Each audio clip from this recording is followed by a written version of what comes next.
अस्सलाम वालेकुम, welcome to my YouTube channel learning with Zee. आज मैं आपके साथ एक नया कोर्स शुरू करने लगी हूँ जो कि एनर्जी इकोनॉमिक्स इको 622 है।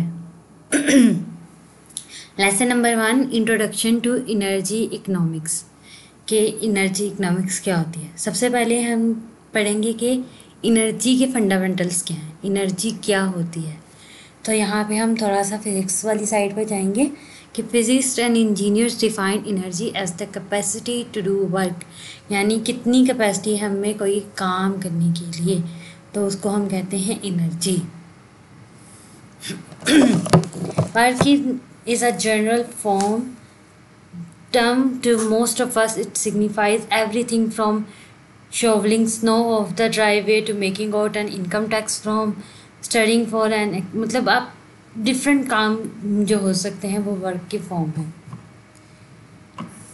और जो वर्क होते हैं उसके डिफरेंट यूनिट्स होते हैं, उसी तरह जैसे फोर्स के डिफरेंट यूनिट्स होते हैं और डिस्टेंस के उसके ऊपर डिफरेंट इसी तरह बन जाते हैं वर्क के यूनिट्स।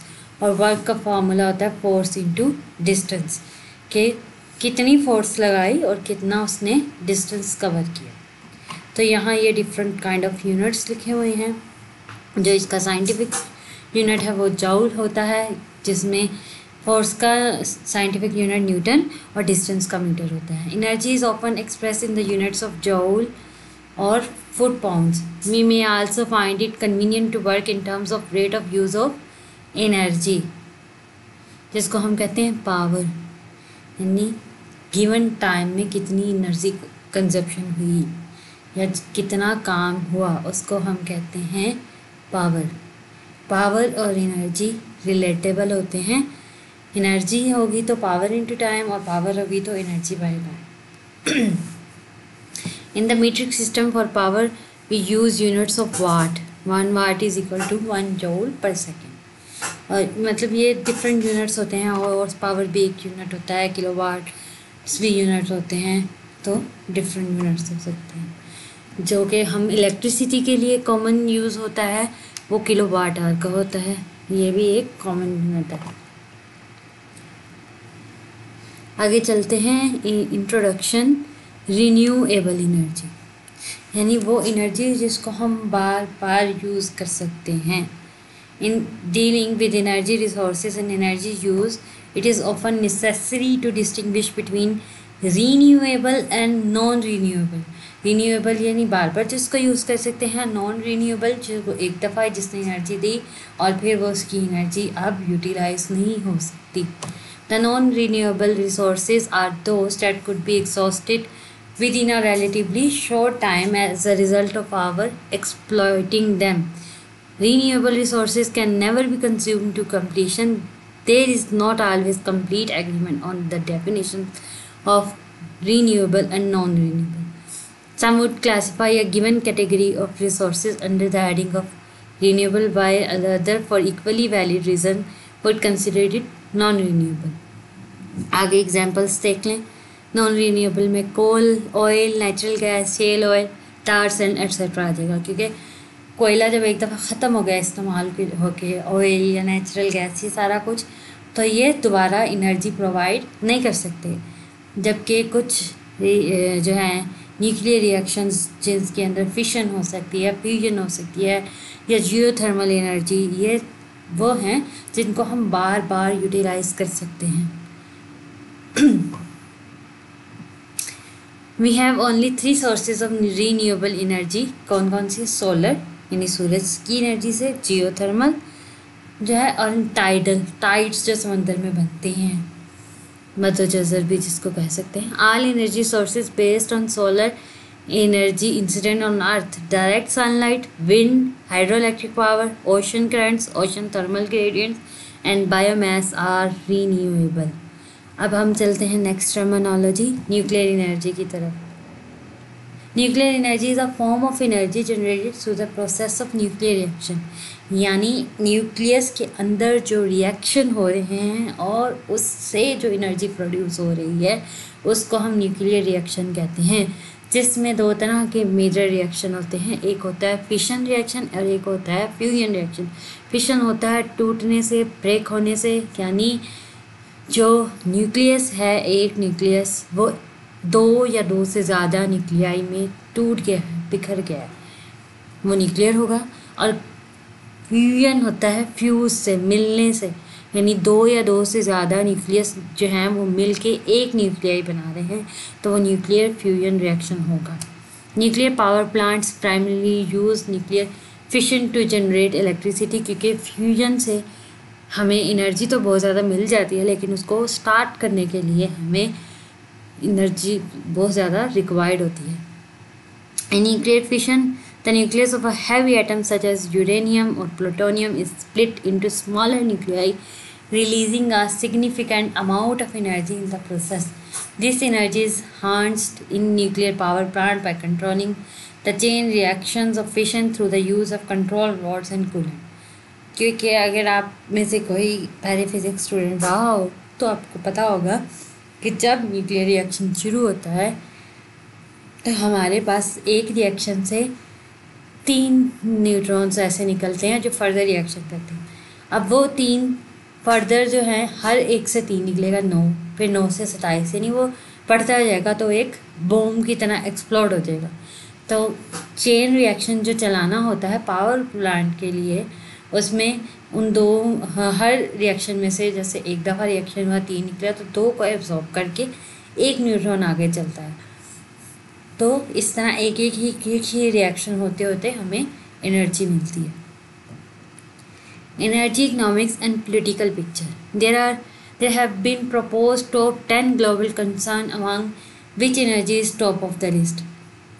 कौन कौन से हैं? एनर्जी है, वाटर है, फूड है, एनवायरनमेंट है। फिर poverty, terrorism and war, disease, education, democracy and सबसे एंड पे पॉपुलेशन आ जाती है। The energy mix of Pakistan.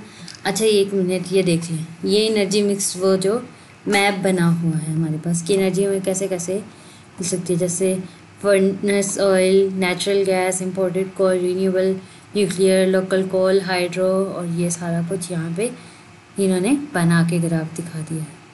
The energy mix of Pakistan include are sources out of which hydro sources of 29%, और LNG 24%।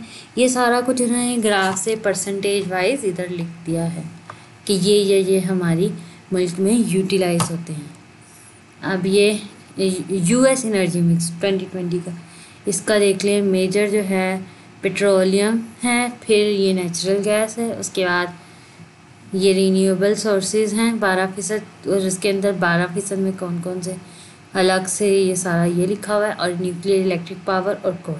The energy mix of US in 2023 includes petroleum and natural gas with 36% and 32%, while renewable energy is just 12% in total energy consumed.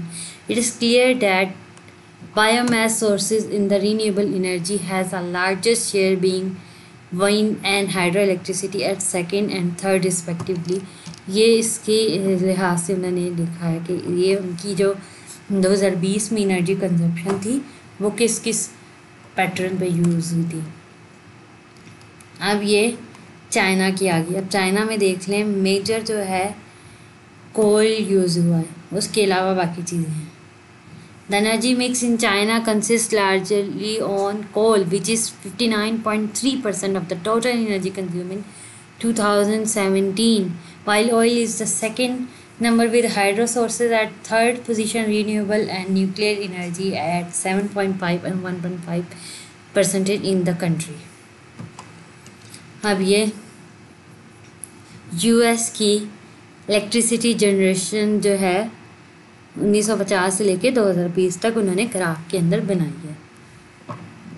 ये जो है ये कोल की है, ये nuclear reactions की, ये रीन्यूएबल है, और ये नेचुरल गैस है।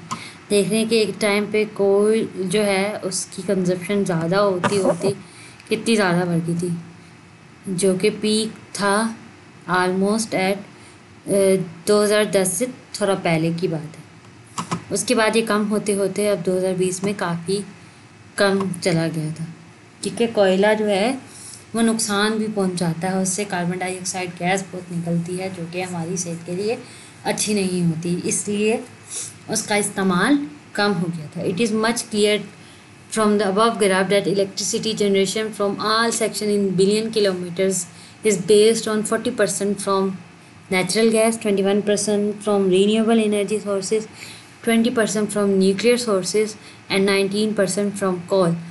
The discussion highlights that there is a huge share of fossil fuel in the energy mix of these countries, and renewable and nuclear energy sources have a smaller share therein, showing the potential to increase these renewable shares in the energy mix to improve economic and environmental condition. Economic यानी हमने वो भी देखना है कि खर्चा भी कम से कम है, और इन्वायरमेंटल कंडीशन यानी हमने देखना है कि इन्वायरमेंट भी नुकसान ना पहुँचे, जैसे मैंने अभी बात की कि कोयला जो है वो इन्वायरमेंट के लिए अच्छा नहीं था।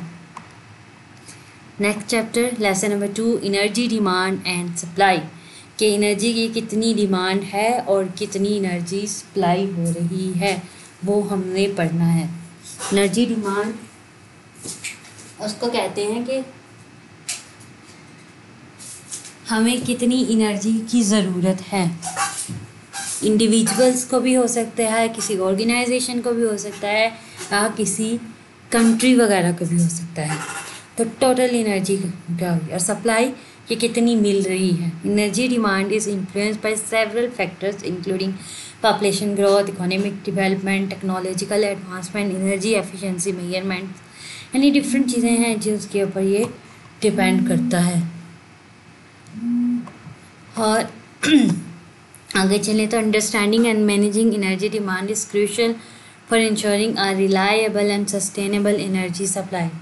It involves assessing current and future energy requirements, developing energy efficiency strategies, promoting renewable sources, and adopting policies that promote responsible energy consumption.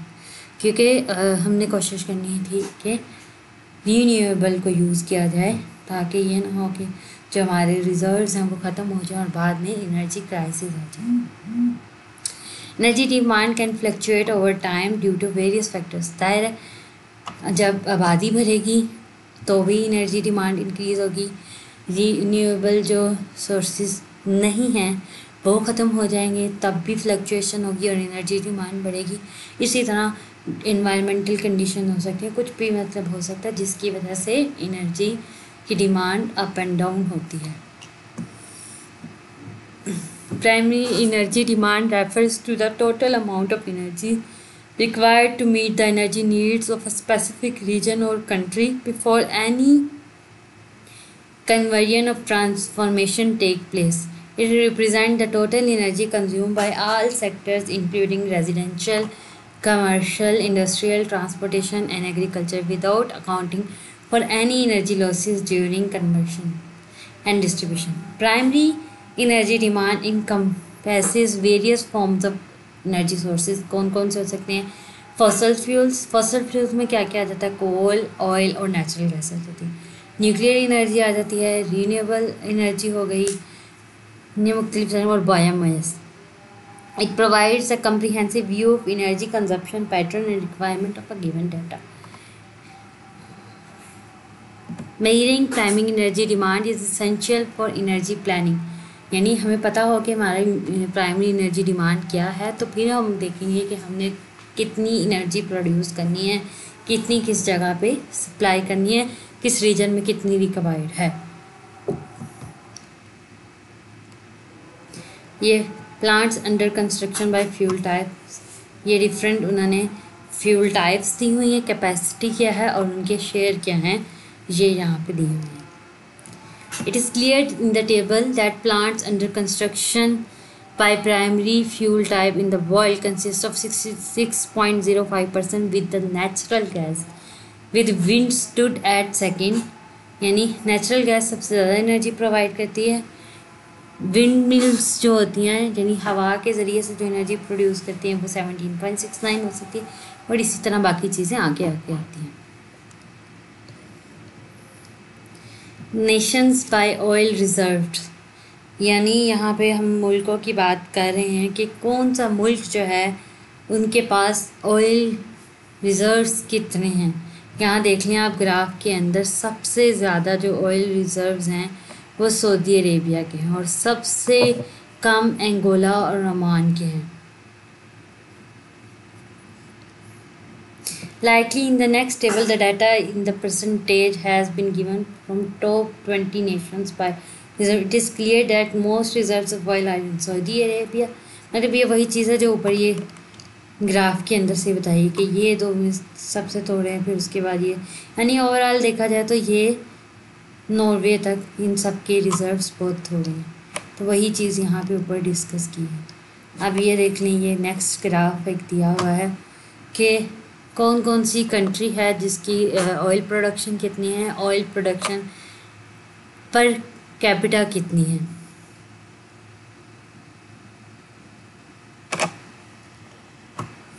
Next आप देखें, नीचे ये ग्राफ दिया हुआ है OPEC share of world crude oil, वो कितनी crude oil की कंजप्शन जो है या वहाँ उनके रिज़र्व कितने हैं वो यहाँ पे दिए हुए हैं। ये जो है कलर्स डिफरेंट कंट्रीज़ को शो कर रही है, ये यहाँ पे लिखी हुई हैं और ये देख लें आप, ये यहाँ पे दी हुई। In the above graph OPEC come shares of world crude oil reserve 2017 have been provided, and it is clear that OPEC countries have 81.89% share in the crude oil of the world, while non-OPEC countries produce 18.11% share in this regard. अब हम next पे चलते हैं, US oil consumption, यानी जो United state है उनकी oil consumption कितनी है।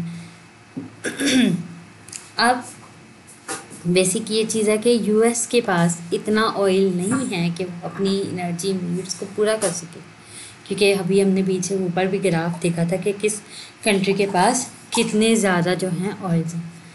According to US energy information administration in 2020, America produce 18.4 million barrels of oil per day, कि एक दिन में वो इतने ज़्यादा ऑयल प्रोड्यूस करें, और 18.12 यानी उससे ज़्यादा जो है पर डे उनके यूज़ हो रहे हैं। तो उनके पर डे के हिसाब से ही कितना ज़्यादा फ़र्क है, फिर एनुअली निकाला जाए तो कितना ज़्यादा ये फ़र्क आ रहा है, उनको फिर बाहर से वो चीज़ मंगवानी पड़ती है दूसरे मुल्कों से। और यहाँ पे ये देख लें, ये इधर उन्होंने मुख्तलिफ़ कंट्रीज़ का यहाँ पे लिखा हुआ है कि किस मुल्क के पास कितने हैं जो बनाता है एक साल के अंदर या एक दिन के अंदर, और कितने जो हैं उनके यूज़ होते हैं और कितने जो है वो आगे सप्लाई करते हैं।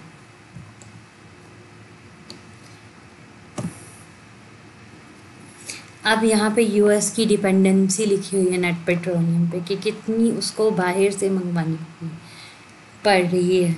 और फिर ये देखें आगे उन्होंने मुख्तलिफ़ चीज़ों का कंपैरिजन किया है कि पॉपुलेशन US की कितनी थी और वर्ल्ड की पॉपुलेशन कितनी है, कितनी उसकी एनर्जी नीड्स हैं, ये सारा कुछ उन्होंने ब्रीफली थोड़ा बहुत लिखा हुआ है। उसके नेक्स्ट आप चलें, economic supply and demand model for energy, यानी कितनी डिमांड है और कितनी हमने जो सप्लाई करनी है एनर्जी उसको बारे में। As energy flow diagram, also known as energy flow chart or energy flowgram, is a visual representation of how energy moves through a system or a process।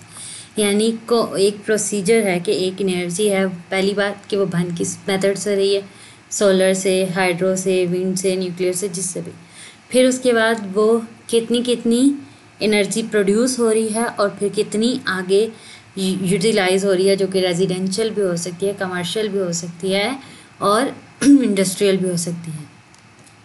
ये देख लें, ये पाकिस्तान का 2017 में जो एनर्जी फ्लो चार्ट था वो आपके सामने बना हुआ है। ये यहाँ पे प्रोडक्शन लिखी हुई है कि कितने कितनी यूज़ बनी, फिर उससे कितना बनाया गया और ये आगे कहाँ कहाँ वो यूटिलाइज़ हुई।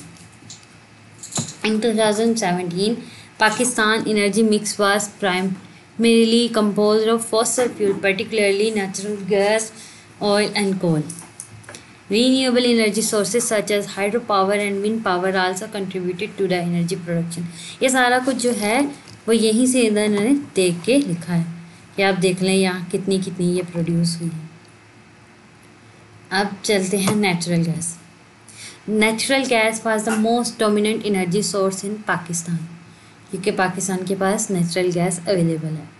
फिर उसके बाद oil, Pakistan heavily relied on imported oil to meets its energy needs, क्योंकि उसके पास इतना ऑयल नहीं है जितना उसको ज़रूरत है, तो उसको बाहर से लेना पड़ता है। फिर नेक्स्ट कोल यानी कोयला। Coal played a significant role in electricity generation, Pakistan बहुत ज़्यादा उसके ऊपर भी डिपेंडेंट है। फिर हाइड्रो पावर आ गया कि वो जो पानी दरियाओं वगैरह से उसके या डैम जिसको आप कह लें उनके ज़रिए जो एनर्जी प्रोड्यूस हो रही है वो कितनी है। फिर न्यूक्लियर पावर प्लांट है पाकिस्तान के पास, उससे एनर्जी जनरेट होती है। ये मुक्त अब ये यहाँ पे नीचे जैसे तो पाकिस्तान का फ्लो चार्ट था, अब यहाँ पे यूएस एनर्जी फ्लो डायग्राम बनाई हुई है। सिमिलरली इसके नीचे उन्होंने फ्लो चार्ट डायग्राम के अकॉर्डिंग ये जो यहाँ पे पॉइंट्स लिखे हैं उसको पैराग्राफ फॉर्म दी है। Next lesson number 3, energy demand and supply. Same वही चीज़ है, बस पॉइंट्स आगे हैं। ट्रेड डेफिसिट यानी ट्रेड डेफिशिएंसी कितनी है या कितनी चीज़ें हम किसी मुल्क को दूसरे से मंगवानी पड़ रही हैं। अ trade deficit occur when value of countries import exceeds the value of its exports, यानी उसका वो इतना ज़्यादा बाहर किसी चीज़ को अपना सेल नहीं कर रहा जितना उसको मंगवाना पड़ रहा है। तो इसको ओवरऑल कह रहे हैं कि उसकी जो इकोनॉमी है वो नेगेटिव में जा रही है। तो किस कंट्री की इकोनॉमी जो है नेगेटिव में जाएगी तो उसका मतलब है उसको बाहर से चीज़ें ज़्यादा लेनी पड़ रही है। पॉजिटिव में जाएगी तो इसका मतलब है उसको चीज़ें ज़्यादा लेनी नहीं पड़ रही, वो ज़्यादा चीज़ें सेल कर रहा है। तो यहाँ एक उन्होंने ग्राफ टेबल बनाया जो डिफरेंट कंट्रीज़ का यहाँ पे उन्होंने दिखाया है कि कितनी उनकी टोटल ट्रेड्स हैं, कितनी इंपोर्ट्स हैं, कितनी एक्सपोर्ट्स हैं, और फिर यहाँ पे ट्रेड बैलेंस दिखाया हुआ है जिसमें जापान की देख लें, south Korea, Taiwan, Australia, Malaysia और ब्राज़ील ये नेगेटिव में है। यानी इन लोगों को अपनी चीज़ें इतनी ये बाहर नहीं किसी कंट्री में सेल करते जितनी इनको लेनी पड़ रही हैं।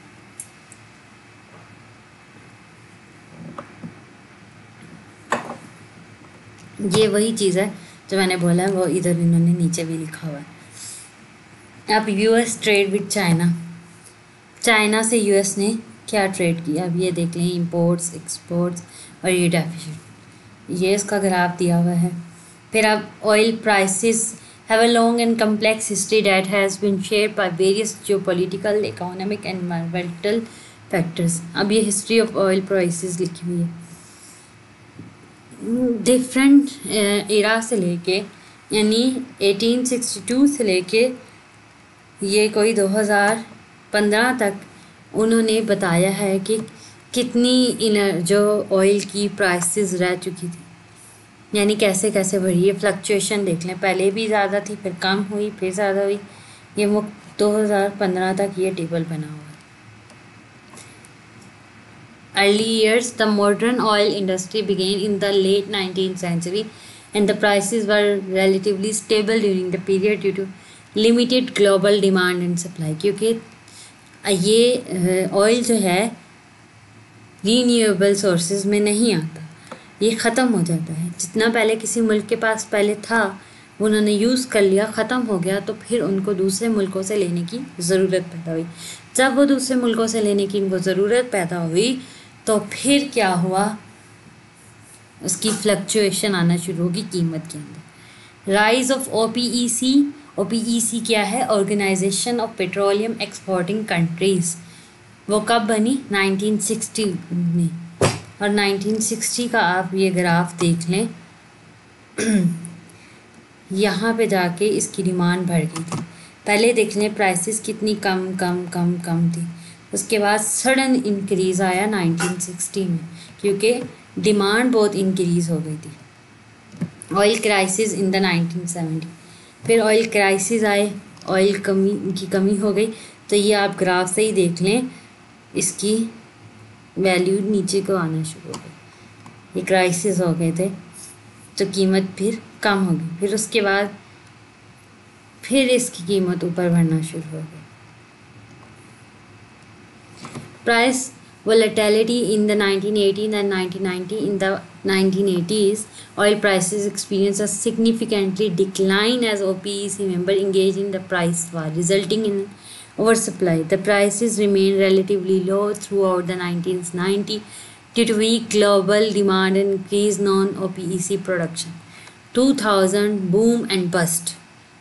Oil prices began to rise in the early 2000s due to the increasing demand from emerging economies like China and India. तो ये डिफरेंट कंट्रीज़ का यहाँ पे लिखा हुआ है 2008 में। फिर ये सारा कुछ जो है ना, ये ग्राफ को एक्सप्लेन कर रहा है। ये ग्राफ के अंदर भी ये चीज़ें वही लिखी हुई हैं और नीचे भी वही लिखी हुई हैं।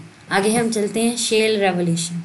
The development of hydraulic fracturing and extraction of shale oil in the United States brought about a significant increase in oil production. तो उससे एक ऑयल प्रोडक्शन यूज़ हुई तो इंक्रीज सप्लाई होगी। US shale industry contributed to global oil glut and put downward pressure on prices.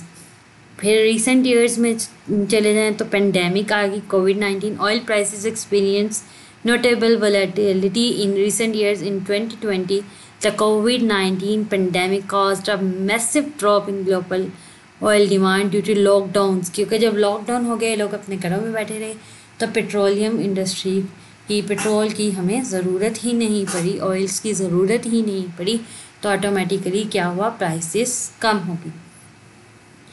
And travel restriction leading to historic collapse in oil prices. However, prices rebounded as the economy started to recover and oil production was curtailed through coordinated effort by OPEC plus OPEC and its allies to stabilize the market. जैसे ही lockdown वगैरह ख़त्म हुए तो इसकी कीमतें फिर से बढ़ना शुरू हो गई। It's important to note that oil prices are influenced by numerous factors including global economic condition, political events, production level, inventories, and environmental concern. These factors interact in complex way, making it difficult to predict long-term oil price trend with certainty. ये GDP per capita versus total energy consumption का एक graph दिया गया है। GDP per capita is a measure of countries economic output per person, यानी पर person जो है वो क्या इकोनॉमी के लिए कर रहा है। It is calculated by dividing the gross domestic product of a country by its population.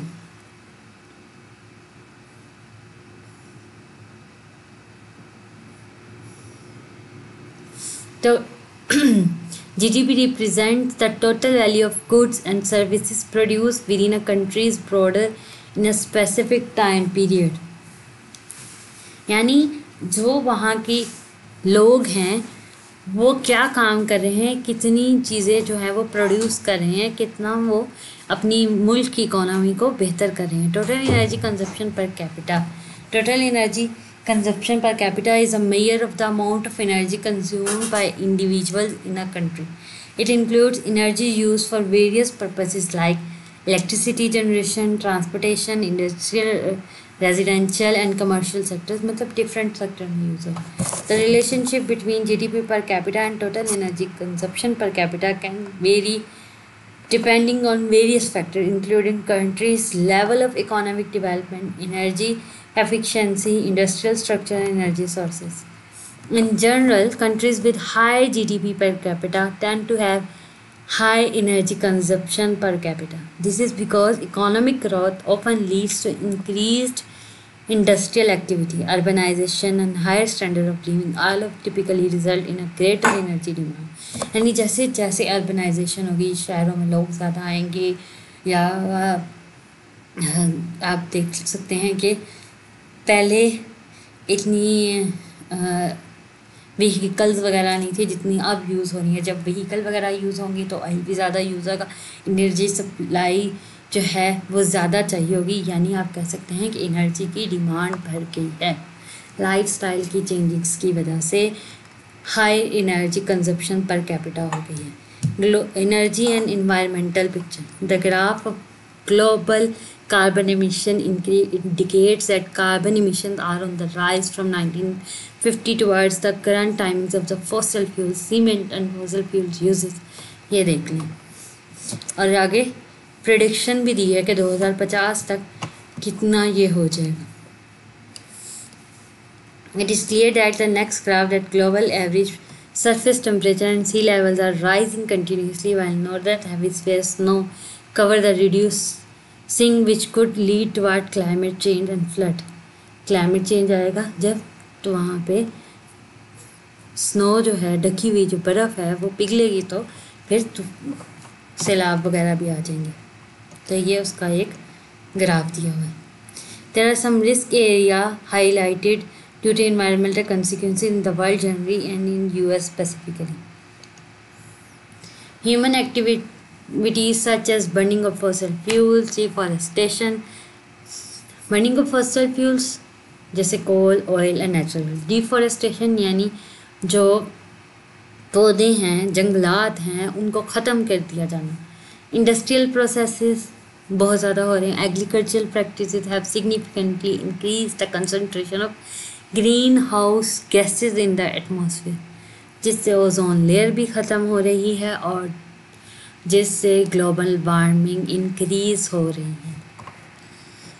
The consequences of global warming include a rising average temperature, melting glaciers and polarized caps, rising sea levels, changing in the precipitation patterns, more frequent and severe weather events such as hurricane, droughts and heat waves, and disruptions to ecosystem and biodiversity.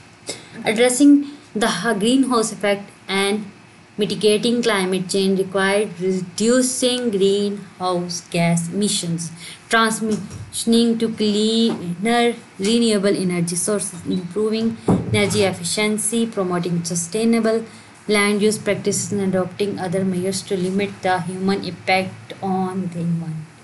आगे ये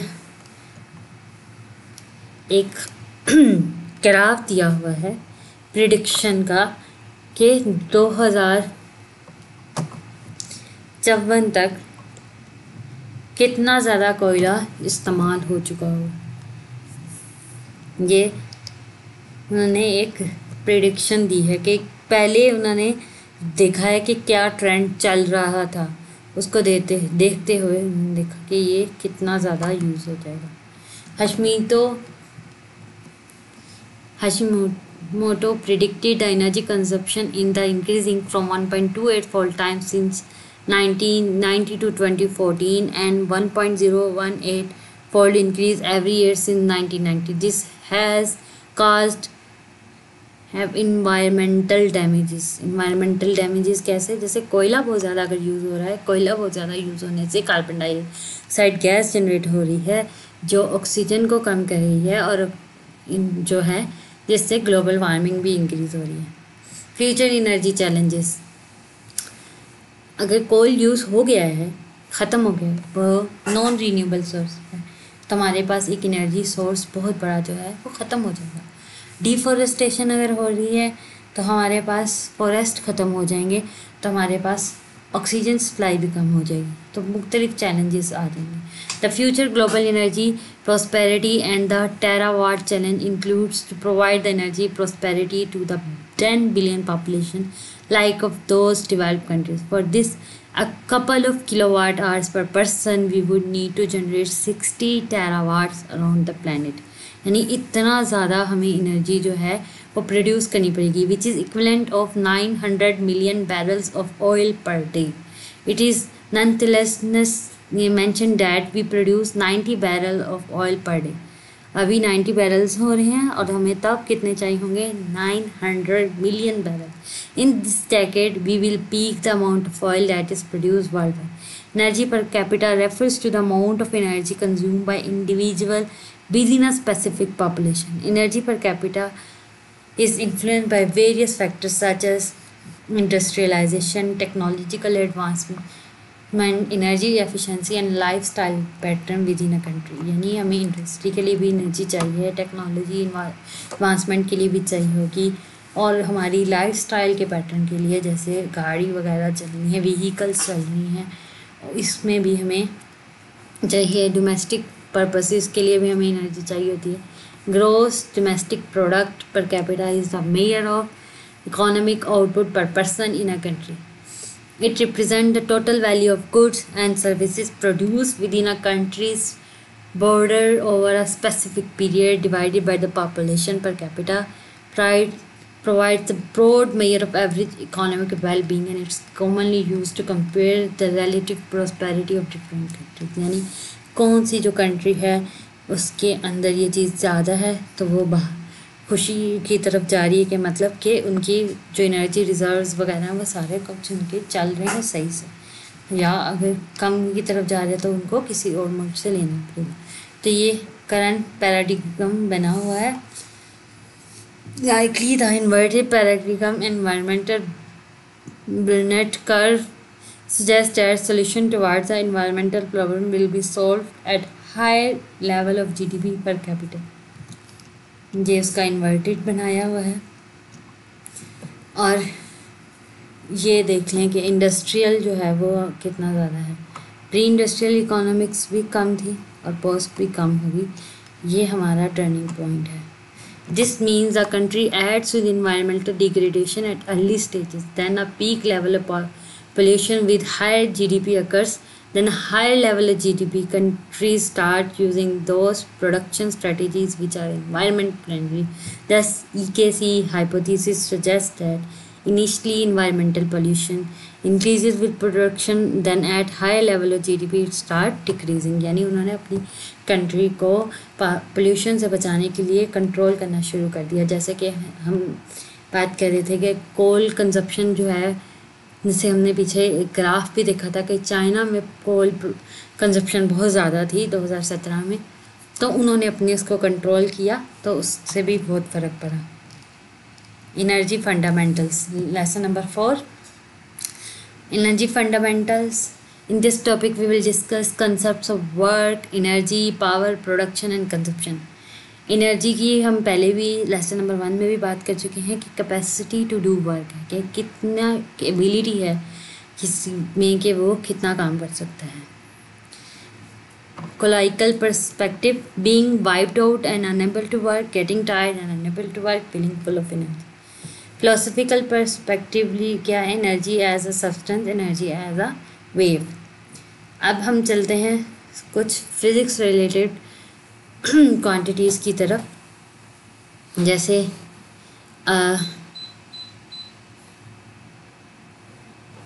velocity पे आ जाते हैं। तो velocity क्या है, वो एक वेक्टर क्वांटिटी है कि वो बता रही है कि कोई अगर पर्सन है या कोई चीज़ है वो एक स्ट्रेट डायरेक्शन में, पर्टिकुलर डायरेक्शन है, वो मूव कर रही है with respect to time. It represent the rate at which an object changes its position in a particular direction. It has both magnitude and direction. फिर एक्सेलरेशन जो है वो rate of change of velocity होता है। उसके बाद force पे आ जाते हैं। तो फोर्स भी वेक्टर क्वांटिटी है कि आपने किसी एक स्पेसिफिक डायरेक्शन में फोर्स लगाई है। Force is a vector quantity.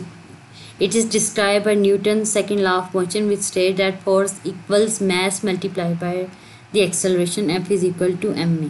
The unit of force is the Newton, which can be expressed as kilogram meter per second square. It has both magnitude and direction. For example, a force of 10 Newton acting to the south. ये कुछ और quantities जैसे work ही, ये इन्होंने वही definition जो हम पहले पीछे पढ़ चुके हैं और उसके साथ उनके यूनिट्स लिखे हुए हैं। ये पावर और वर्क, ये सारा कुछ हमने लेसन नंबर 1 में भी पढ़ लिया था। सिमिलरली यहाँ पे रिपीट हुआ है। अब यूनिट्स ऑफ एनर्जी, ये भी हम पीछे पढ़ चुके हैं कि different kind of units of energy होती हैं। जैसे कि जूल जो है वो ऐसा ही यूनिट है। इसके अलावा हमने पढ़ा था हॉर्स पावर भी होता है और भी मुख्तलिफ यूनिट्स होते हैं। किलोवाट आवर भी होता है। इट डिपेंड्स कि आप किस चीज़ पे वर्क कर रहे हैं, उसके अकॉर्डिंग आपने यूनिट लेना होता है। अब ये वही चीज़ डिफरेंट यूनिट्स यहाँ पे कैलकुलेट की हुई हैं। ये किलोवाट आवर कितना होता है जॉल्स में, ब्रिटिश थर्मल यूनिट यानी BTU में कितना होता है, कैलोरीज में कितना होता है, फुट पाउंड्स में, इलेक्ट्रॉन वॉट्स, ये सारा कुछ पहले भी एक्सप्लेन हो चुका है। What kind of energy you know, हमें कौन कौन सी एनर्जी पता है। एनर्जी ऑफ मोशन, यानी कोई बॉडी जो है वो मूव कर रही है तो उसकी मूविंग एनर्जी को हम कहते हैं काइनेटिक एनर्जी। काइनेटिक एनर्जी का फार्मूला होता है हाफ mv²। v² पर ये डिपेंड करता है, और इसका आगे उधर इन्होंने दिया भी हुआ है न्यूमेरिकल भी। अब उसको कैलकुलेट करना बहुत ही आसान है। इधर कहा हुआ है 1500 kilogram car moves on for the freeway at 30 metre per second. तो इसकी काइनेटिक एनर्जी निकालनी है। आपने जस्ट फार्मूले में क्या है, वैल्यू पुट करनी है, इसका स्केल लिया 30 का और फिर उसको मल्टीप्लाई किया 1500 से और 2 पे डिवाइड करना, तो ये आपके पास आंसर निकल आएगा।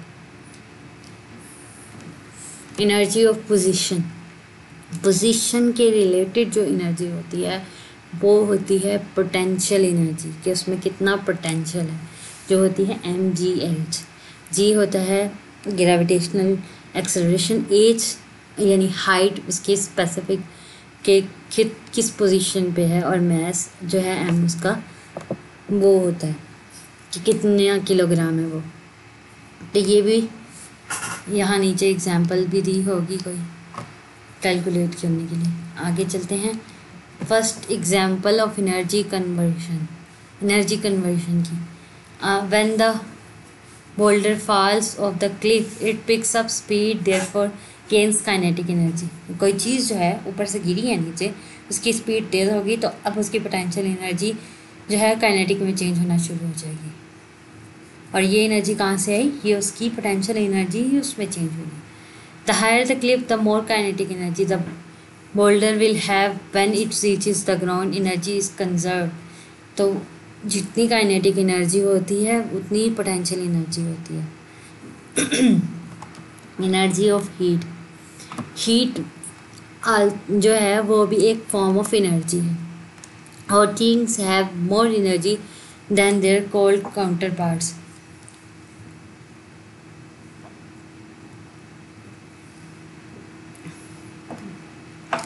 अगर हम माइक्रोस्कोपिक स्केल्स के ऊपर बात करें तो हीट जो है वो काइनेटिक एनर्जी होती है, क्योंकि कोई अगर मटेरियल है उसका टेम्परेचर ज़्यादा है तो उसके अंदर जो होते हैं इलेक्ट्रॉन्स की मूवमेंट जो है, या न्यूक्लियस की, या उसके अंदर जितने भी पार्टिकल्स हैं, मॉलिक्यूल्स हैं, वो बहुत तेज़ी से मूव कर रहे होते हैं। तो हीट इस लिहाज से काइनेटिक एनर्जी की ही एक फॉर्म है। Even though its kinetic energy it's hard to derive the same useful work out of it because the motions are random. वो रैंडमली मूव कर रहे होते हैं, फिक्स डायरेक्शन में मूव नहीं कर रहे होते।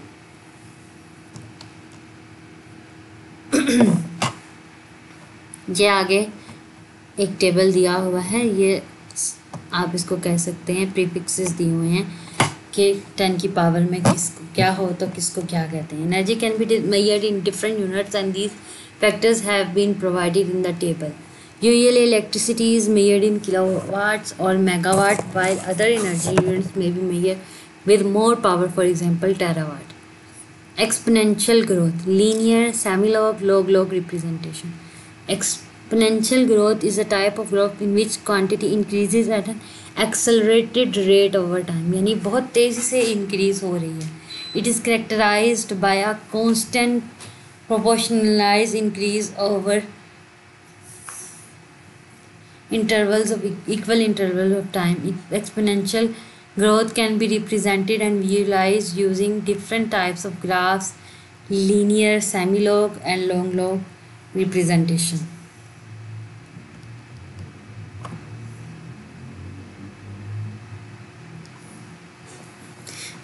In a linear representation, the time axis is plotted on the x-axis and the quantity being measured is plotted on the y-axis. The graph will show a straight line that continuously becomes steeper, and as time progresses, the representation is useful for observing the absolute values of the quantity over time, but may not clearly depict the exponential nature of growth.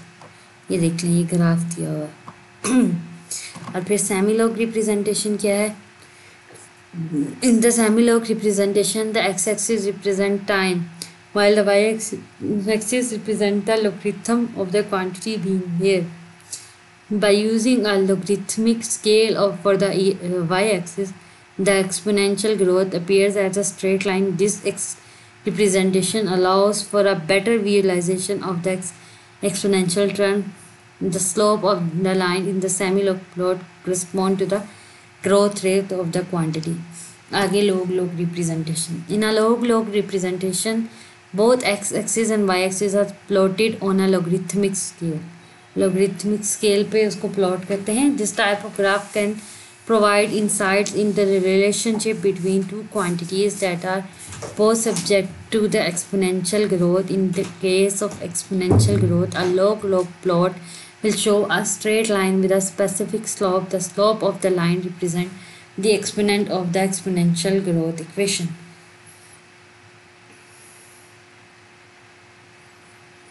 By using different representation, it becomes easier to identify and analyze exponential growth patterns and understand growth rate and make prediction about future values of the quantities. Each types of the representation has its advantage and can be selected based on the specific requirement of the analysis of the insight sought from the inner data.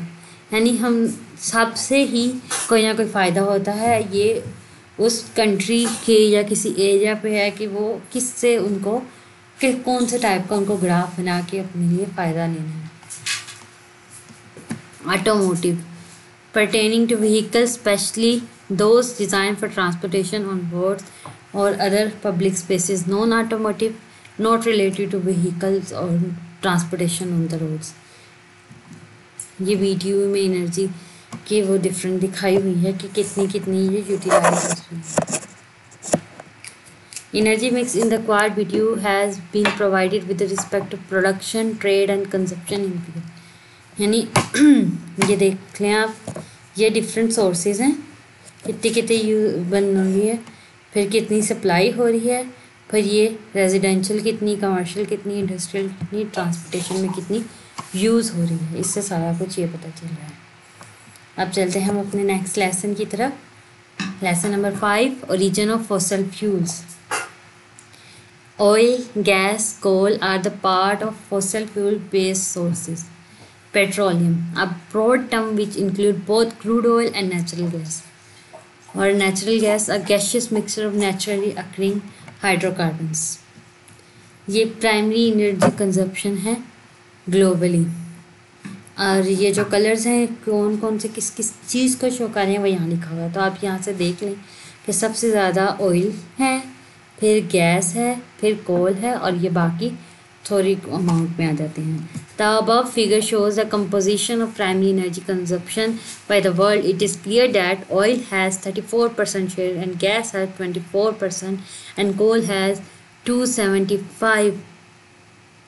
यहाँ पे mistake है, 27% आना है, 275 नहीं आएगा. While others have lesser shares as depicted in the figure. यहाँ पे एक और फिगर भी ड्रा की हुई है, एनर्जी मिक्स ऑफ पाकिस्तान इन 2020. ये इतनी छोटी है कि मैं आपको देख के नहीं बता सकती, या आप इसको जूम करके देख लेंगे कि ये लिखे हुए हैं कि कौन कौन सी चीज़ कितनी ज़्यादा यूज़ हो रही है. The first figure presents the energy share from different sources of USA. It is, ये जो है यूएस का और ये पाकिस्तान का है. इधर ये जो नीचे चीज़ें लिखी हुई हैं ये इसी ग्राफ की परसेंटेज लिखी हुई है कि ये इतने परसेंट है, ये इतने परसेंट है, ये इतने परसेंट है. ये आप देख लेना. अब ये भी देख लें, बायोफ्यूल वेस्ट, ऑयल, कोल, और ये डिफरेंट ईयर से लेके यानी 1990 से लेके 2016 तक आप देख लें कि यहाँ पे पहले कितना कोल कम यूज़ हो रहा था, बाद में कितना ज़्यादा यूटिलाइज होना शुरू हो गया। Here a concise overview of China's energy mix, ये वाला जो है ये चाइना का है, including coal, oil, biodiesel and waste sources along with the trend observe over time. Coal, historically, coal has been dominant energy source in China. However, recognizing the environmental and health impact of coal combustion, China has been actively transitioning away from the coal. Despite this, coal still plays a substantial role in China's energy mix. फिर oil आ जाता है। Oil is an essential component of China energy mix, क्योंकि आप देख लें oil भी कितना ज़्यादा यूटिलाइज हो रहा है। फिर इसके अलावा बायोडीज़ल यूज़ हो रहा है, वेस्ट सोर्सेज हैं, और ये एक उन्होंने एक और ग्राफ दिया हुआ है, ये देख लें। It is evident the graph of global energy consumption by sources, modern biofuel, non renewable, solar etc. are rising in the last half century. Likely share of oil and coal in the total energy mix has also been rising, while traditional biomass a sustained level of use. फिर आ जाता है origin of oil and gas. Oil and natural gas originate from organic matter in the marine sediment. Microscopic organisms such as single-celled algae settle to a sea floor and accumulate in the marine mud. This organic matter may partially decomposed, using up the dissolved oxygen in the sediment. As soon as the oxygen is used up, decay stops and the remaining organic matter is preserved. वो preserve हो जाता है और वो नीचे ज़ेर ज़मीन रह के दब के जो है वो ऑयल और नेचुरल गैस में तब्दील हो जाता है। और ये इसकी वही फ़िलोसफिकल यहाँ पे डायाग्राम भी दी हुई है, ये देख लीजिए। पहले ऑक्सीजन हो रही थी, फिर उसके बाद वो ख़त्म हुई, तो ये तो कंपोज हो गए। जब डिकम्पोज हो गए तो फिर उसके अंदर से ये इसमें चेंज हो गए। अब ये डिफरेंट लेयर्स हैं, और कह सकते हैं आप इसी तरह डिफरेंट एजेस को डिस्ट्रीब्यूट किया था कि इस ईयर से लेके इस ईयर तक, इस ईयर से लेके इस ईयर तक। तो पहले एनर्जी कंजप्शन और थी, आहिस्ता आहिस्ता वक्त के साथ बढ़ती गई, वही चीज़ यहाँ पे लिखी हुई है। The formation of oil begin in warm shallow ocean that were present on the earth millions of year ago. In these ocean extremely small dead organic matter classified as plankton falls to the floor of the ocean. यानी जो सी organisms हैं, जब वो die कर जाते हैं, वो भी ज़ेर ज़मीन दब के उसके अंदर जो है ऑयल और नेचुरल गैस में तकसीम हो रहे हैं, और इससे वो ओशन फ्लोर जो है उसके अंदर ऑयल आ जाता है। It is the sediment on the ocean floor that then forms oil over many years. The energy in oil initially comes from sun and energy from sunlight that is trapped in chemical form by dead plankton. ये उसी के graph बनाए हुए हैं। That process that creates oil in generally the same in the most area, although there may be different types of plant and animal debris that falls to the ocean floor and slightly different condition. To form oil, the following steps have to happen. कौन से होते हैं? सबसे पहले as radiant energy from the sun where nuclear fusion reaction provided the energy. सूरज में nuclear fusion reaction हो रहे हैं, उससे क्या हुआ, एनर्जी प्रोवाइड हुई। वहाँ से वो एनर्जी क्या हुई, ज़मीन पे आई। जब ज़मीन पे एनर्जी आई तो फोटोसिंथेसिस हुआ, उससे पौधे वगैरह हो गए। फिर उससे कार्बन जो है from the carbon dioxide in the air into, उससे जो है वो भी इंटरेक्शन हुई, सोलर एयर के उससे इंटरेक्शन हुई। तो in the with high carbon dioxide in the presence of an enzyme and water. Hydrogen from the water is also fixed in the molecular structure of the carbohydrate. In this way, the electromagnetic energy of the solar radiation is stored as chemical energy in the carbohydrate. Following this, animal life dependent on plant life evolved. उसके अंदर dependency उसकी different होगी। Our petroleum comes from plant and animal life in the ancient seas of hundred of million years ago. यानी जो पौधे और dead जो animals थे वो जो ज़ेरे ज़मीन दबे रहे बहुत साल पहले से, तो वो इसके अंदर कन्वर्ट हो गए। The organic material accumulated on the bottom of these seas and mud on the top of the organic deposit create condition of high temperature and pressure that resulted in the loss of oxygen। उससे oxygen का क्या हुआ, loss हुआ। In this way a variety of hydrocarbon molecules were created, some of them solid, some of them liquid and some of them gas।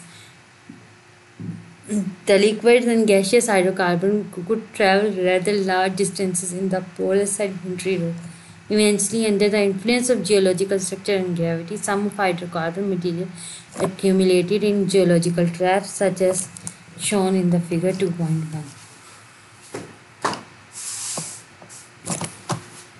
तो इस तरह करके जो है ऑयल वगैरह बना है। The profession of locating petroleum deposits have become increasingly more sophisticated as the undiscovered resources have become less abundant. In one method of geophysical exploration, sound waves from an explosion or from vibrating waves are sent down to the earth.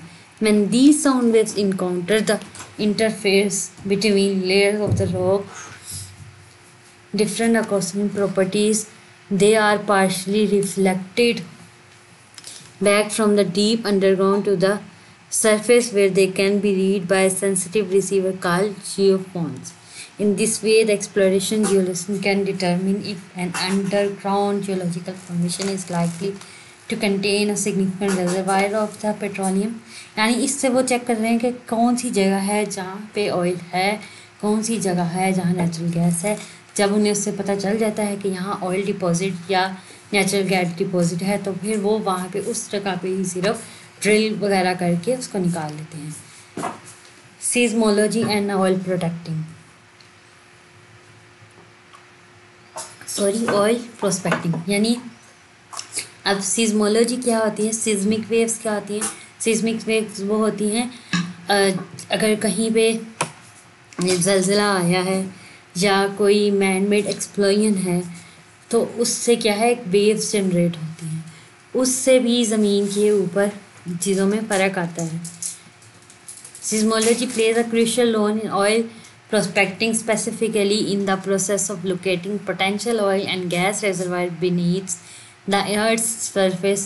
This branch of geophysics focuses on the studying and understanding of the behavior of seismic waves generated by various sources such as earthquakes or man-made explosions. In the context of oil prospecting, seismology is primarily used to create images of surfaces, geological structures, and that may contain oil or gas deposits.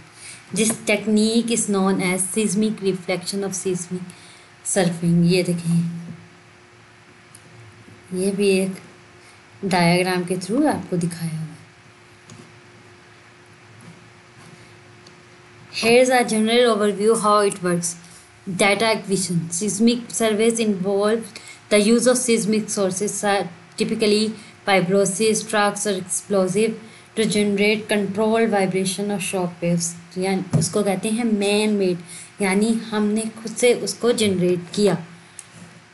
इससे भी seismic wave से भी हमें उसका पता चलता है कि इस जगह पे कोई ऑयल या नेचुरल गैस के डिपॉजिट्स हैं या नहीं।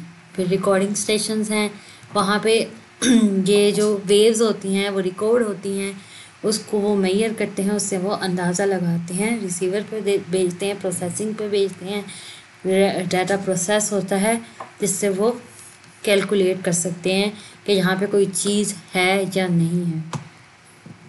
उससे इमेज जनरेट करके देते हैं जिससे पता चल जाता है। By analyzing seismic data, oil exploration companies can identify areas where geological formations conducive to oil and gas accumulation are more likely to be present. This helps them make informed decisions regarding the drilling location for oil wells, reducing the risks and costs associated with exploration। यानी इसका हमें यह फ़ायदा है कि हम waves भेज के चेक कर लेते हैं कि कहाँ पे ऑयल या गैस या कोई और मेटल्स वगैरह हैं तो हम वो निकाल लें, वरना अगर हम खुद से एक्सप्लोर करने लग जाएंगे और वहाँ पे कोई चीज़ नहीं होगी तो उससे हमारी कॉस्ट जो है वो बहुत बढ़ जाएगी। It is important note that while seismology is a valuable tool for oil prospecting, the presence of oil or gas cannot be determined by absolute certainty based solely on seismic data। यानी उससे हमें 100% नहीं पता चलता, इसके अलावा भी और चीज़ें हैं जो हमें करनी पड़ती हैं जिससे हमें कंफर्म होता है। Reflection seismology also known as a seismic reflection surface or simple seismic surveying is a geological method used to image surface structure and identify potential hydrocarbon reserves in the earth. It is widely used technique in the oil and gas industry for exploration and production purpose। यानी उनको पता चलता है कि यहाँ पे है तो फिर उसको निकाल के आगे यूटिलाइज करते हैं। The principle behind reflection seismology is based on the fact that seismic waves generated at the Earth's surface can penetrate the subsurface and reflect off different rock layers or interfere between rock formation। यानी ये जैसे ऊपर ये 4 diagram थी, यहाँ पे भी तो यही दिखाया गया ना कि खुद से वेव्स जनरेट की नीचे, वो मुख्तलिफ जगह से टकरा के ऊपर को वापस आई, फिर वो किस तरह से टकरा के वापस आई, उनसे जो ये रिफ्लेक्टेड रेज होती हैं अंदाज़ा लगाया जाता है कि कोई चीज़ वहाँ है या नहीं है। Discovery and production of oil. The discovery of oil in Titusville, Pennsylvania in 1859 by Colonel Edwin Drake is considered a pivotal event in the history of oil industry. This discovery marked the beginning of modern petroleum industry। यानी उससे पहले oil discover नहीं हुआ था, जब oil discover नहीं हुआ था तो वो यूज़ नहीं हुआ था। फिर आहिस्ता आहिस्ता मुख्तलिफ जगह पे ये डिस्कवर होना शुरू हुआ, फिर उसको नाम देना शुरू किया। जैसे at the time of Colonel Drake discovery, the primary use of oil was for the lighting purpose. The oil extracted from the wells, also known as rock oil, petroleum, was refined into kerosene, which became a popular source of lighting. Prior to this, lighting was primarily provided by candles, lamps, or gases. However, the significance of oil expanded greatly with the invention and widespread adoption of internal combustion engines in the late 19th and early 20th centuries. These engines, fueled by petroleum-based products such as gasoline and diesel, revolutionized transportation industrial process. Oil quickly became vital source for powering automobile, trains, ships, and various machinery, transforming societies and economy around the world. यानी इसने आके इतना तब्दीली लाई कि पहले तो oil नहीं था, वो आया तो फिर ये जहाज़, कश्तियाँ और ये जो चीज़ें हैं हमारी लोकल व्हीकल्स वो बनी और उससे वो चलना शुरू हुई। The first successful oil well drilled specifically for the purpose of extracting oil was the Drake well, located in Titusville, Pennsylvania, United States. It was drilled by Edwin Drake and his team and it marked the beginning of modern petroleum industry। अब हम चलते हैं अपने next lesson की तरफ, fossil fuels, economics of oil shortage। When the shortage rate reached 25%, the prices of domestic crude oil will rise by 121.2%. The price of refined petroleum products will rise by 67.8% and the GDP will decline by 0.7%। ये देख लें, यही चीज़ उन्होंने यहाँ से भी दिखाई है। Hubert Peaks referred to the concept developed by geophysicist M. King Hubert, who predicted the peak and decline of oil production in a specific region over time. Hubert proposed that oil production in a given area would follow a bell-shaped curve with an initial peak increase, a peak point, and then a decline. The peak represents the maximum production rate, after which oil extraction becomes increasingly challenging and costly। ये अब history of oil prices आ गई हैं। ये graph पहले भी आया था, ये वहाँ रिपीट हुआ है और यहाँ पे आगे भी जो चीज़ें हैं ये सारी की सारी दोबारा से रिपीट हुई हैं, तो ये आप इसको रीड आउट कर लेना। Oil production and transportation. Oil production involves the extraction of crude oil from underground reservoir typically through drilling wells, मतलब वहाँ से ड्रिल होता है, फिर एक्सट्रैक्ट होता है, फिर उसको रिफाइन करते हैं, फिर उसको जहाँ चाहिए होता है उधर भेजते हैं ट्रांसपोर्टेशन के लिए। और ये ऑयल बिगेस्ट ऑयल स्पिल्स, ये यहाँ पे डिफरेंट लिखा हुआ है जगह का। फिर petroleum refinery, the main function of refineries is to get as much gasoline out of the barrel possible, ये दिया हुआ है।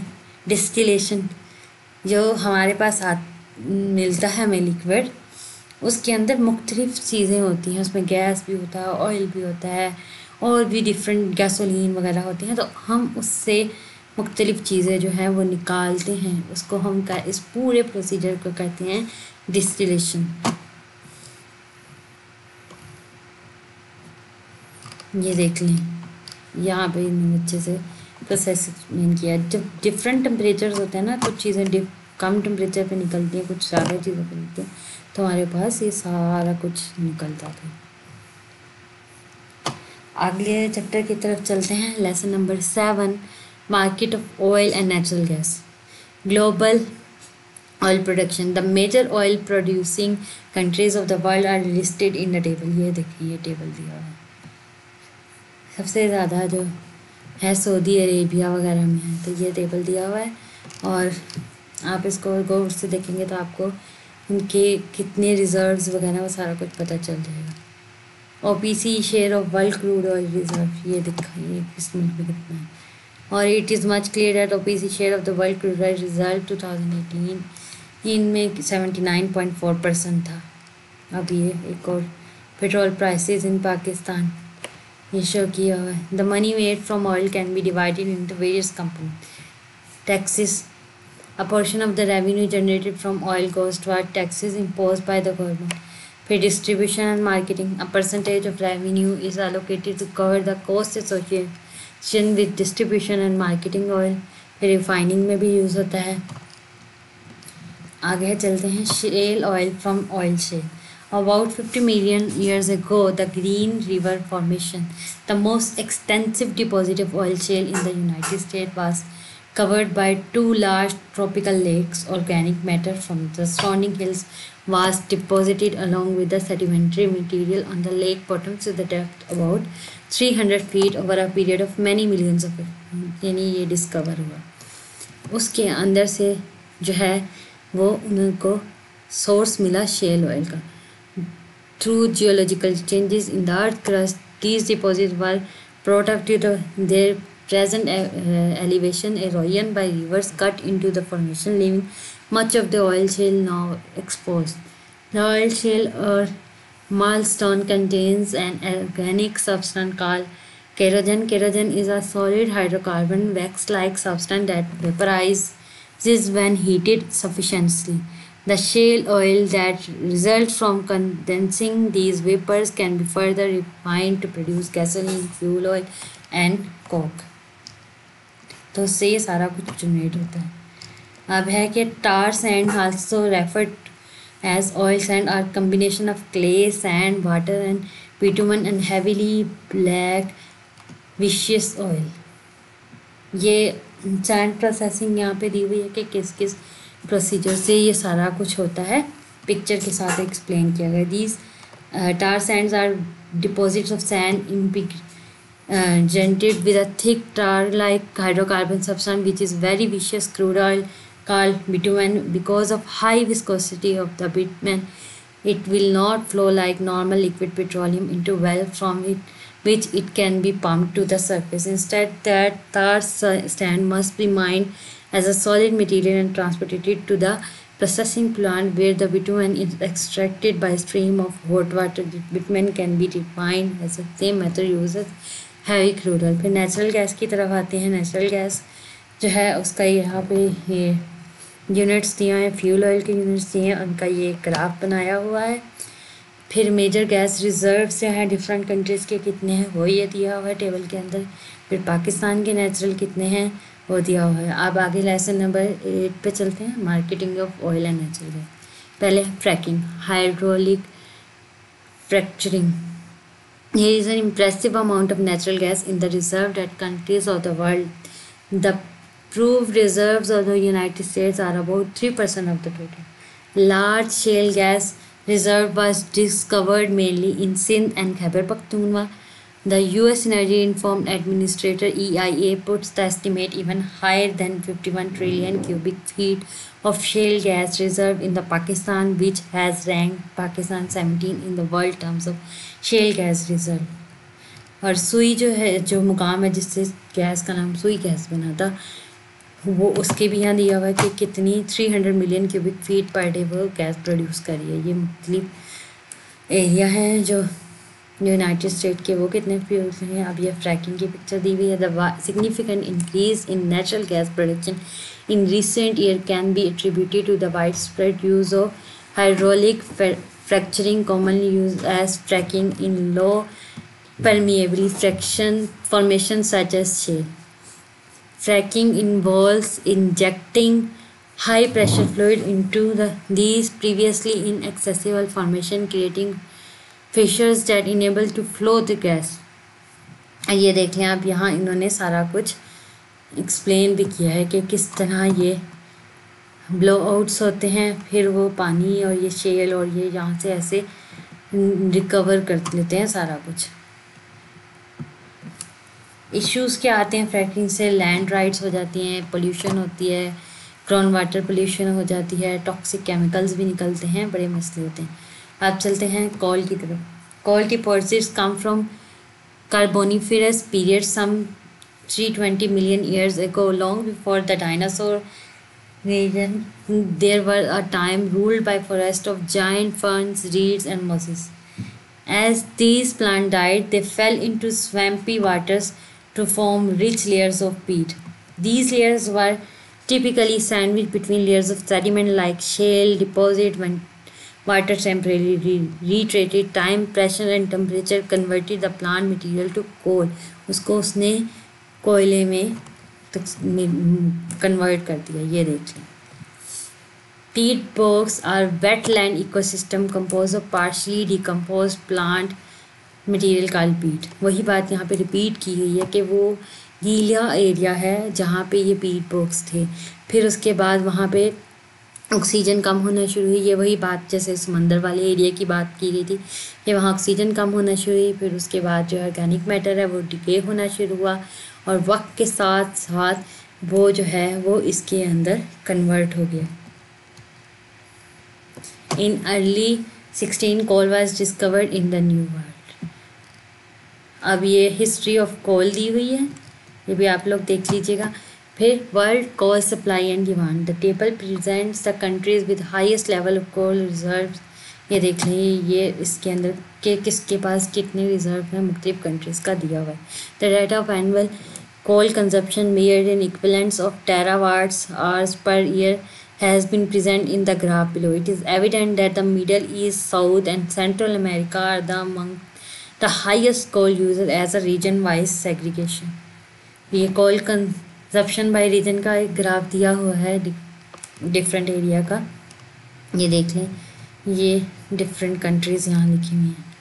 Consumption of coal has been presented in the next chart, wherein it is clear that China, India and USA are among key consumer of coal in the world. ये देख लें। Pakistan coal production. It is clear from the given graph the coal production in the last decade has been witnessing an upward trend. It is good to use local reserve. However, use of coal is somewhat wanting in terms of environmental damage, क्योंकि उससे environmental damage होता है, carbon dioxide gas निकलती है ज़्यादा। Lesson number 9, coal and environment. Types of coal. सबसे पहले है एंथ्रासाइट। ये पिक्चर के साथ साथ उन्होंने दिया हुआ है, ये बताया है कि इसमें कार्बन कंटेंट कितना होता है, उससे एनर्जी कितनी होती है। इसी तरह नेक्स्ट है बिटुमिनस। इसकी भी बताया हुआ है कि कहाँ से ये जनरेट होता है और किधर किधर ये यूज़ होता है। ये आगे सब बिटुमिनस, यहाँ पे भी इसकी कार्बन परसेंटेज लिखी हुई है और ये बताया हुआ है कि ये कितनी एनर्जी प्रोड्यूस कर सकता है। लिग्नाइट की भी यूज़, यही सेम पैटर्न ये इन्होंने डिफरेंट टर्म्स दिए हैं। फिर आगे ये देख लें आप, ये इनके अंदर कितना कितना कार्बन कंटेंट है और ये क्या इसके यूजेस हैं वो दिया हुआ है। Coal can be classified into different ranks based on the carbon content and moisture content. Low rank coal, also known as lignite or brown coal, has a lower carbon content and higher moisture content compared to high rank coal. Hard rank coal, which includes bituminous and anthracite coal, has a high carbon content and lower moisture content.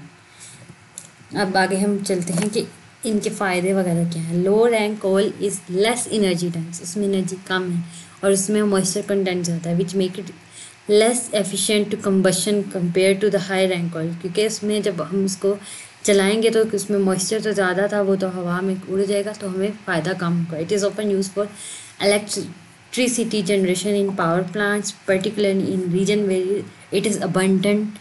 Lignite is also used in some industrial processes and as a fuel source in residential heating. और hard rank कोल जो है वो हमें, क्योंकि carbon content ज़्यादा होता है, उसमें मॉइस्चर कम होता है, वो एनर्जी डेंस ज़्यादा होता है, तो वो कंबशन में और मुख्तलिफ इंडस्ट्रियल एरिया में ज़्यादा अच्छे से यूज़ होता है। आगे है चाइना एनवायरमेंटल अवेयरनेस। ये वही बात यहाँ पे दोबारा चीज़ें रिपीट हो रही हैं जो मैंने पहले भी आपसे कहा था कि उनको पता चला कि हमारी, क्योंकि हम बहुत ज़्यादा कोयला यूज़ कर रहे हैं, हमारी पोल्यूशन बहुत बढ़ रही है, तो उन्होंने इसको कंट्रोल किया और इसको इस्तेमाल करना कम कर दिया। और इसके साथ साथ उन्होंने ये देखे कोल यूज़ जब ज़्यादा था तो कितना उनका इन्वायरमेंट ख़राब हो गया था, उसको कम किया, उसको रिड्यूस किया, तो इन्वायरमेंट उनका बेहतर हो गया। Coal mining, open pit coal mine in Pakistan. In Pakistan there are 330 megawatt power plants that rely on coal as their energy source. These power plants are supported by an open pit coal mine. ये different mines की यहाँ picture बनाई हुई है। इन Pakistan an open seam coal mine has been established surrounding by thriving plant life. However, this mining operation has also given rise to colossal mining monster. Over the past 10 years, there has been an average of 20 fatalities per year, making it one of the most dangerous jobs in the countries. Environmental issue क्या क्या आ जाते हैं, mercury भर जाता है, sulphur भर जाता है, नाइट्रोजन ऑक्साइड और कार्बन डाइऑक्साइड, ये सारे के सारे जो हैं हमारे लिए टॉक्सिक होते हैं। तो ये डिफरेंट आगे चार्ट दिया हुआ है। यहाँ पे हमारा आज का लेक्चर कंप्लीट होता है। अगर आपको मेरी वीडियो पसंद आई हो तो मेरी वीडियो को लाइक करें, मेरे चैनल को सब्सक्राइब करें और इस वीडियो को ज़्यादा से ज़्यादा स्टूडेंट तक शेयर करें। हम मिलते हैं अगली वीडियो में, तब तक के लिए अल्लाह हाफिज़, अस्सलाम वालेकुम।